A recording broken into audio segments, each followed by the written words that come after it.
السلام علیکم ورحمۃ اللہ وبرکاتہ۔ ان الحمد للہ نحمده ونستعینه ونستغفره اما بعد قال اللہ تعالی فی القرآن المجید اعوذ باللہ من الشیطان الرجیم بسم اللہ الرحمن الرحیم وَإِذْ يَمْكُرُوا بِكَ الَّذِينَ كَفَرُوا لِيُثْبِتُوكَ أَوْ يَقْتُلُوكَ أَوْ يُخْرِجُوكَ وَيَمْكُرُونَ وَيَمْكُرُ اللَّهُ وَاللَّهُ خَيْرُ الْمَاكِرِينَ۔ اللہ کا فرمان ہے اور میرے اور آپ کے نبی صلی اللہ علیہ وآلہ وسلم ان کا تذکرہ ہو رہا ہے کہ کیسے اللہ کے نبی صلی اللہ علیہ وآلہ وسلم نے مکہ میں لا الہ الا اللہ کا پیغام پہنچایا۔ آپ کا طریقہ کار کیا تھا، انداز کیا تھا؟ آپ کسی اکیلے کو ملتے لا الہ الا اللہ کا پیغام دیتے، کسی میلے میں جاتے، میلہ لگتا وہاں بھی لا الہ الا اللہ کا پیغام دیتے، اپنے رشتہ داروں کو بلاتے، کھانا کھلاتے، لا الہ الا اللہ کا پیغام دیتے۔ کوئی موقع نہیں جانے دیا۔ اللہ کے نبی صلی اللہ علیہ وآلہ وسلم نے دعوت کا یہ سبق ملتا ہے مجھے اور آپ کو کہ ہماری زندگیوں کا بھی یہی مقصد ہونا چاہیے۔ ایک ریڑھی چلانے والے سے لے کر سکول، کالج، یونیورسٹی میں پڑھنے پڑھانے والے سے لے کر ایک مل کے مالک سے نوکر تک اور صدر پاکستان تک ہر بندے کی ذمہ داری ہے کہ اس نے نیکی کا حکم دینا ہے اور برائی سے روکنا ہے۔ وہ نیکیوں کے لیے کنجیاں بنے گا جہاں پہ وہ موجود ہے اور برائیوں کے لیے وہ تالے بنے گا، برائیاں اس کے وجود سے بند ہوتی جائیں گی۔ یہ ہے میری اور آپ کی زندگی کا مقصد۔ کہاں سے ملا؟ میرے اور آپ کے پیارے نبی صلی اللہ علیہ وآلہ وسلم کی سیرت سے۔ سب سے پہلے وہ اپنے 5 فٹ کے 6 فٹ کے قد پہ جو جیسا وہ اسلام اس کر سکتا ہے وہ کرے گا، جتنا عمل ہوتا ہوگا کوشش کرے گا۔ پھر اس کے سب سے پہلے رشتہ دار آئیں گے، دوست احباب آئیں گے، محلے دار آئیں گے، گاؤں آئے گا، اس کا شہر آئے گا، اس کا ملک آئے گا اور امت مسلمہ کا وہ فرد بنے گا جو دعوت دے گا۔ تو محترم بھائیو، جب لا الہ الا اللہ کا پیغام پہنچانا تو بڑی تیزی سے اسلام پھیلا۔ مکے کے بڑے بڑے سردار پریشان ہو گئے اور دارالندوا میں وہ اکٹھے ہوئے۔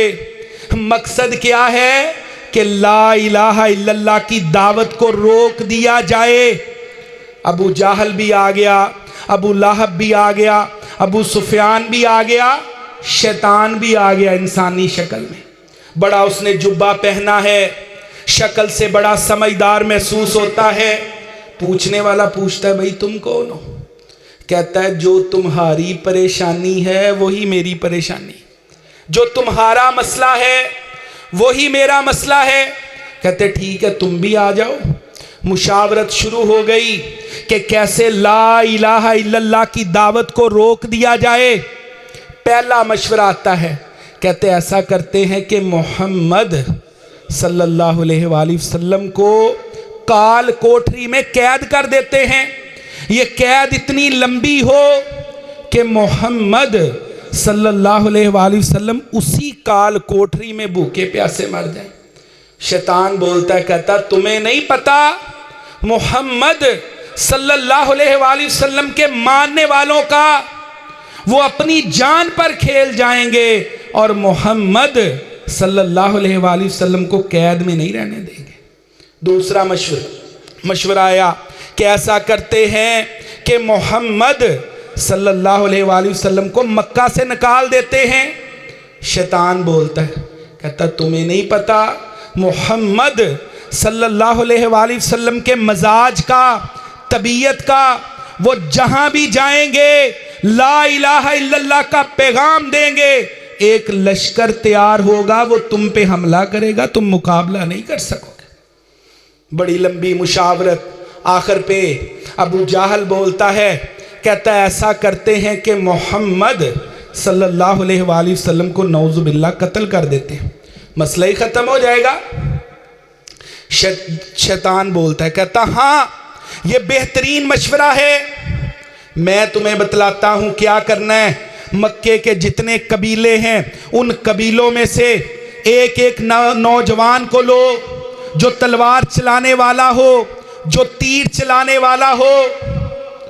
وہ جب صبح محمد صلی اللہ علیہ وآلہ وسلم باقاعدگی کے ساتھ بیت اللہ آتے ہیں نا، وہ آئیں گے اور یہ سارے نوجوان مختلف قبیلوں پہ اکٹھا حملہ کر دیں گے۔ جب اتنے زیادہ قبیلے حملہ کریں گے، بنو ہاشم بدلہ نہیں لے سکے گا، دیت ہم دے دیں گے۔ طے ہو گیا سارا کچھ، جو پہلا تیر چلائے گا، جو پہلی تلوار چلائے گا، جو حصہ لے گا، ساری فرشتیں بن گئی، مجلس برخاست ہو گئی۔ ادھر سے فرشتہ آ گیا، سب کچھ بتلا دیا جو دار الندوہ میں ہوا تھا، اور اللہ کے نبی صلی اللہ علیہ وآلہ وسلم کو حکم دیا کہ اب آپ یہاں سے ہجرت کر جائیں۔ محترم بھائیو، یہ ساری بات سنانے کا مقصد یہاں آپ کو ایک نکتہ سمجھانا ہے بس۔ اور محترم بھائیو، اگر اللہ چاہتے تو پہلے بھی ہجرت ہو سکتی تھی، لیکن ہجرت کروائی کب ہے؟ سنیے گا، جب مکہ کے وہ نوجوان انہوں نے گھر کا گھیراؤ کر لیا ہے، ان کے دلوں میں، ان کے دماغوں میں یہ بات پکی ہو گئی ہے کہ آج ہمارے ہاتھوں سے محمد صلی اللہ علیہ وآلہ وسلم کو کوئی بچا نہیں سکتا۔ اور محترم بھائیوں، میرے اللہ یہاں سمجھانا چاہتے ہیں، جب اسلام کے دشمن اپنی ساری طاقت، اپنی ساری ٹیکنالوجی لے کر آ جائیں، ان کے دلوں میں، ان کے دماغوں میں یہ بات پکی ہو جائے کہ آج ہم نے اسلام والوں کا کوئی رستہ نہیں چھوڑا، میرے اللہ کہتے ہیں میں بند رستوں میں رستے کھول کے دکھاتا ہوں۔ آپ حضرت علی رضی اللہ تعالیٰ عنہ کو امانتیں دی ہیں، ان نوجوانوں کے درمیان سے سورہ یاسین کی آیتیں پڑھتے ہوئے وَجَعَلْنَا مِن بَيْنِ أَيْدِيهِمْ سَدًّا وَمِن خَلْفِهِمْ سَدًّا، ان نوجوانوں کے درمیان سے نکل گئے، اللہ نے ان کی نظریں پکڑ لی۔ ایک بوڑھا آیا نا، ان سے پوچھتا ہے، اور کس لیے آئے ہو؟ کہتے ہم محمد صلی اللہ علیہ وآلہ وسلم کو نعوذ باللہ قتل کرنے آئے ہیں۔ کہتا تمہارا بیڑا غرق، میں نے اپنی آنکھوں سے دیکھا کہ محمد صلی اللہ علیہ وآلہ وسلم تمہارے سروں کے اوپر خاک ڈالتے ہوئے نکل گئے، دیکھا ان کے اوپر سروں پہ خاک ہے۔ اور محترم بھائیو، یہ آپ کو میں سمجھانا چاہتا ہوں، اللہ بند رستوں میں رستے کھول کے دکھاتا ہے۔ برطانیہ آیا تھا، 20,000 فوجیوں کو افغانستان میں اتارا تھا، 19,999 فوجیوں کو افغان مجاہدین نے مارا۔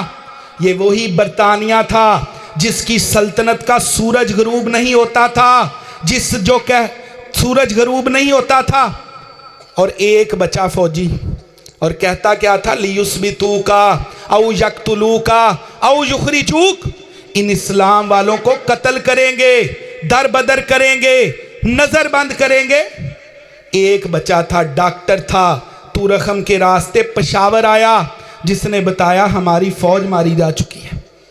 روس آیا تھا، بڑی دہشت تھی، سرخا کیمونزم، جہاں پنجے گاڑے گا ناکام نہیں لوٹے گا، جس نے فٹ بال پہ اسلام لکھا تھا، کک ماری تھی کہ ہم نے اسلام کو اپنی سرحدوں سے دور پھینک دیا۔ اور پھر جب افغانستان میں آیا، ٹکڑے ٹکڑے ہو گیا۔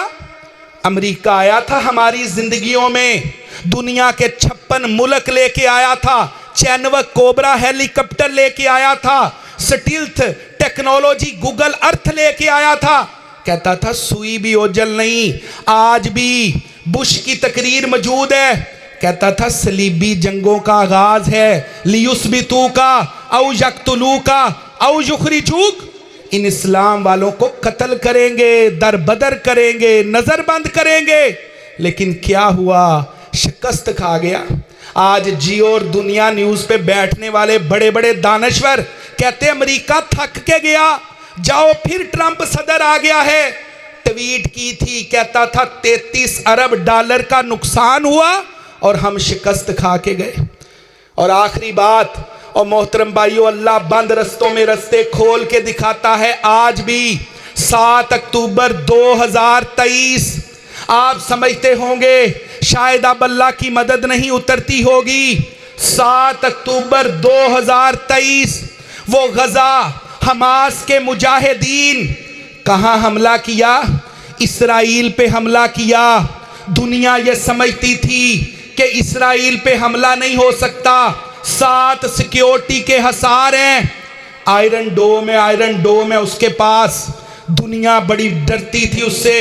آج بھی آپ میزائل دیکھتے ہیں نا، فائر ہوتے ہیں، کہتے آئرن ڈوم تباہ کر دیتا ہے، 70 کلومیٹر دور فضا میں آنے والی چیز کو وہ تباہ کر دیتا ہے، بڑی دہشت ہے اس کی۔ سرحدوں پہ خودکار گنیں لگائی ہوئی ہیں، وہ بندہ نہیں گزر سکتا، جو گزرے گا گنیں فائر کر دیں گی۔